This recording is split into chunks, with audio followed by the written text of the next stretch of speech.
So I think it's Colonel Mustard with the revolver in the hall. Or was it Sherlock Holmes and Watson solving their next big crime? Think you're a sleuth, or a master detective, or simply a big fan of Clue the board game? Come and join me as we go through my 5 favourite mystery board games in 5 minutes. Mysterium. Mysterium is a semi-cooperative game where players take on the role of mediums as they try to connect with the ghost of a victim who was murdered at Warwick Manor. One player adopts the role of the ghost and gives players clues in the form of vision cards, which will lead each player to a possible suspect, location, and murder weapon. In the final round, players will use their short list of suspects to deduce the final identity of the culprit, location, and murder weapon used to commit the crime. Things that I love. If you know how to play Cluedo, then teaching and learning this game is relatively simple. Love the theme, love the artwork. I love how the fact that you have to know the ghost and how they think to interpret the vision cards in this kind of charade style manner makes for a very intriguing and fun and enriching game. One thing to consider is that there are a few extra niggly rules that come with this game. If you don't play with those rules and play the core game, you'll have a great time. Deception. Murder in Hong Kong. Under the neon lights of Hong Kong City, players take on the role of police officers as they track down the culprit of a murder. Players will need to identify the means of murder and the key evidence. Unbeknownst to the police officers, one of them is the murderer. So, who will the police officers trust?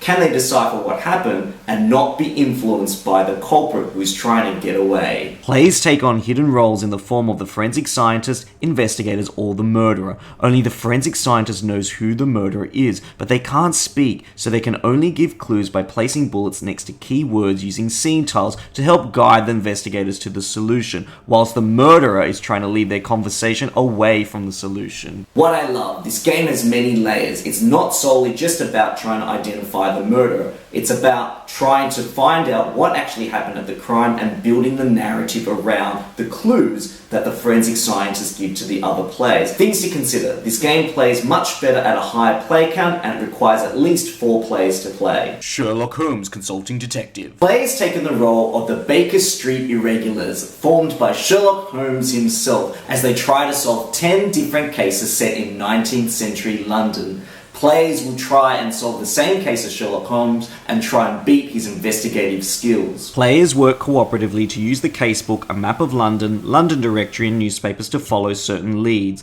After following various lines of inquiry through reading short passages from the casebook, talking to witnesses, and analysing evidence, players will need to take Sherlock Holmes' test to see how well they solve the crime. Things I like about the game, it's incredibly immersive. It's very narrative driven and it's open world, which means players can pick any lead they like and follow it to their heart's content and uncover the many different secrets and rich historical details that these cases provide.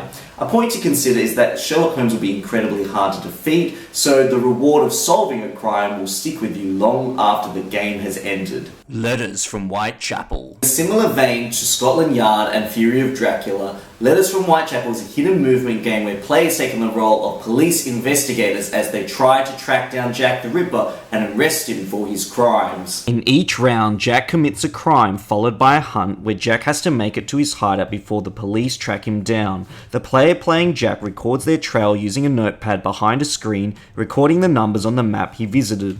Police can look for clues by tracking the trail that Jack the Ripper used to make his escape. What I love is this game is an excellent cat and mouse game with a serious layer of tension on top. With its simple mechanics, it's very easy to understand and play, and it plays very well at a 2-player level. Points to consider is this theme might not be everyone's cup of tea, so check with your gaming group first. Mansions of Madness 2nd Edition. Mansions of Madness 2nd Edition is an app-driven adventure mystery cooperative board game where players take on the role of investigators as they engage in various scenarios set in Arkham and Innsmouth as they try to uncover the unraveling mystery inspired by H.P. Lovecraft's horror literature. Players uncover clues, solve puzzles, meet unlikely characters, fight monsters, whilst facing the prospect of going insane. The app acts as a dungeon master, which allows players to record their progress, streamline combat, and respond to challenging situations. This game brings a lot of atmosphere to the table. It places players right in the heart of the mystery, and it feels suspenseful.